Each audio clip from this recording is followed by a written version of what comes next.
മഹാജ്ഞാനം 10-ാം അധ്യായം 6 മുതൽ 10 വരെ തിരുവചനങ്ങൾ. ബർക്കുമോർ. കരുണയുള്ള ഒരു പുത്രനെ കൊണ്ട് അബ്രഹാമിനെ അതിശക്തമായി സംരക്ഷിച്ചു.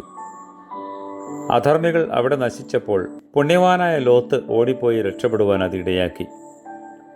ഇന്നുവരെയും അവയുടെ തിന്മയുടെ സാക്ഷ്യം നിലനിൽക്കുന്ന ആ 5 നഗരങ്ങളിന്മേൽ അഗ്നി ഇറങ്ങി.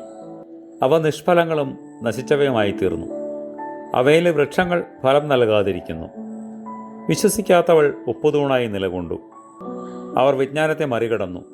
നന്മ ചെയ്തില്ല എന്ന് മാത്രമല്ല, അവരുടെ തിന്മയെ ഭൂതലമാകെ സ്മരണാവസ്തുവാക്കി വിട്ടച്ചു പോകുന്നു.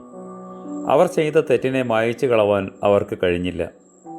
വിജ്ഞാനത്തെ കൈകാര്യം ചെയ്യുന്നവരെ അത് വേദനകളിൽ നിന്ന് രക്ഷിക്കുന്നു. പീഡകനായ സ്വസഹോദരൻ്റെ ക്രോധത്തിൽ നിന്നും ഓടിപ്പോയപ്പോൾ പുണ്യവാനായ യാക്കോബിനെ രക്ഷിച്ചതും അതുതന്നെയാകുന്നു. നേർവഴികളിൽ കൂടി അവനെ നടത്തി. ദൈവത്തിൻ്റെ രാജ്യം അവനെ കാണിച്ചു കൊടുത്തു. സത്യമായ വിജ്ഞാനം അവനെ കാണിച്ചു കൊടുത്തു. രക്ഷയുടെ ദൈവമായ ദൈവമേ, രക്തപാതകത്തിൽ നിന്ന് ഞങ്ങളെ രക്ഷിക്കണമേ. ആമേൻ.